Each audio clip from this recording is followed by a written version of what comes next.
अस्सलाम वालेकुम दोस्तों, आज के इस वीडियो में मैं बात करने वाला हूँ रिप्रेजेंटेशन ऑफ वेक्टर क्वांटिटीज़ के वेक्टर क्वांटिटी को किस तरह से रिप्रेजेंट किया जाता है। तो बगैर टाइम ज़ाया किए चलिए शुरू करते हैं। वेक्टर क्वांटिटी रिप्रेजेंटेशन, एक होती हैं स्केलर क्वांटिटीज़ और एक होती हैं वेक्टर क्वांटिटीज़। हम किस तरह से वेक्टर क्वांटिटीज़ को रिप्रेजेंट करेंगे कि ऐसा लगे कि ये स्केलर क्वांटिटीज़ नहीं हैं, इसके बारे में बात होगी। तो स्केलर क्वांटिटीज़ क्या होती हैं? ऐसी क्वांटिटीज़ जिसमें हम मैग्नीट्यूड को देखते हैं। किसी भी फिजिकल क्वांटिटी को डिस्क्राइब करने के लिए हमें मैग्नीट्यूड की ज़रूरत होती है। These are scalar quantity. Vector quantities क्या हैं? वेक्टर क्वांटिटीज़ में हम मैग्नीट्यूड के साथ साथ हमें डायरेक्शन की भी ज़रूरत होती है। These are vector quantities. अगर वेक्टर क्वांटिटीज़ को डिस्क्राइब करना है, डिफाइन करना है, तो हमें मैग्नीट्यूड और डायरेक्शन इन दोनों की ज़रूरत है।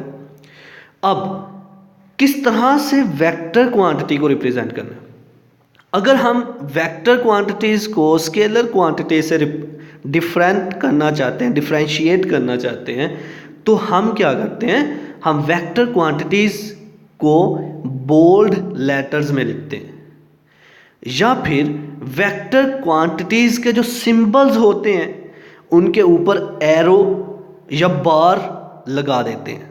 फिर से बोलता चलो, पहला स्टेप हम बोल्ड लेटर्स में लिखते हैं। अगर बोल्ड लेटर्स में नहीं लिख रहे तो फिर क्या करते हैं? वेक्टर क्वांटिटीज़ के सिंबल्स पर हम एरो या बार उनके ऊपर लगा देते हैं। तो इस तरह से हम रिप्रेजेंट करते हैं वेक्टर क्वांटिटी को। तो चलिए इसको लफ्जी तौर पर पढ़ते हैं। Point number 1, a vector can be described completely by magnitude along its direction.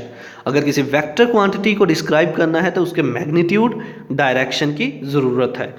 Magnitude और डायरेक्शन को हम डिफाइन करेंगे किसी क्वांटिटी के, तो हम वेक्टर क्वांटिटी को डिफाइन कर पाएंगे। Number 2, to differentiate a vector from scalar quantity, we generally use bold letters to represent vector quantities. अगर हमने किसी वेक्टर क्वांटिटी को स्केलर क्वांटिटी से डिफरेंशिएट करना है तो हम बोल्ड लेटर्स यूज़ करते हैं।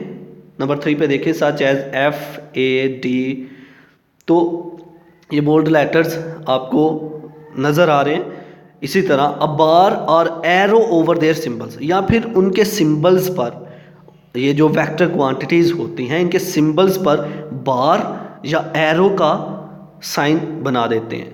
अगर एफ है तो एफ के ऊपर हम एरो बना देंगे या बार लिख देंगे। ए है, ए के ऊपर हम बार या एरो लिख देंगे।